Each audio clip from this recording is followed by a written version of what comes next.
The ongoing aggression on Gaza in the occupied Palestinian territories has prompted international attention and concern.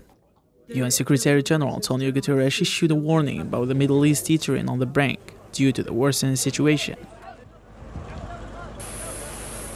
While US Secretary of State Antony Blinken said that everyone agreed to prevent the current conflict from expanding. What I've heard from virtually every partner was a determination, a shared view that we have to do everything possible to make sure this doesn't spread to other places. A shared view to safeguard innocent lives.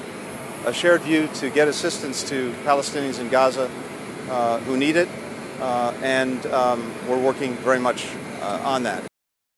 For his part, US President Joe Biden characterized the Zionist entity's attempt to occupy Gaza as a grave mistake. He acknowledged the occupation forces' readiness for a ground invasion, but ruled out the deployment of US forces, deeming it unnecessary.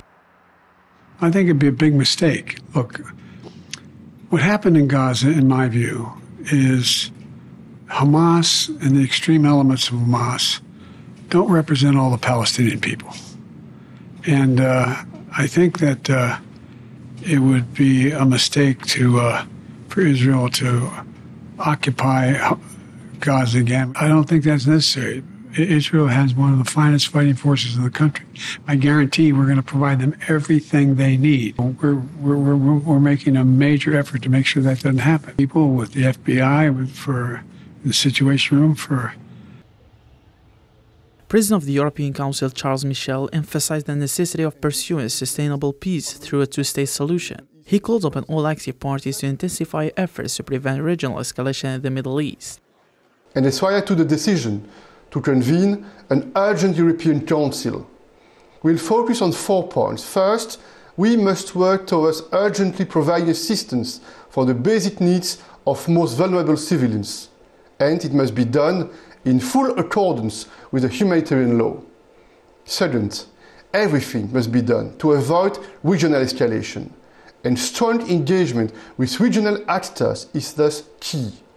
We must continue to work towards a sustainable peace based on a two-state solution, and this should be based on renewed efforts in the Middle East peace process, such as the Peace Day initiative.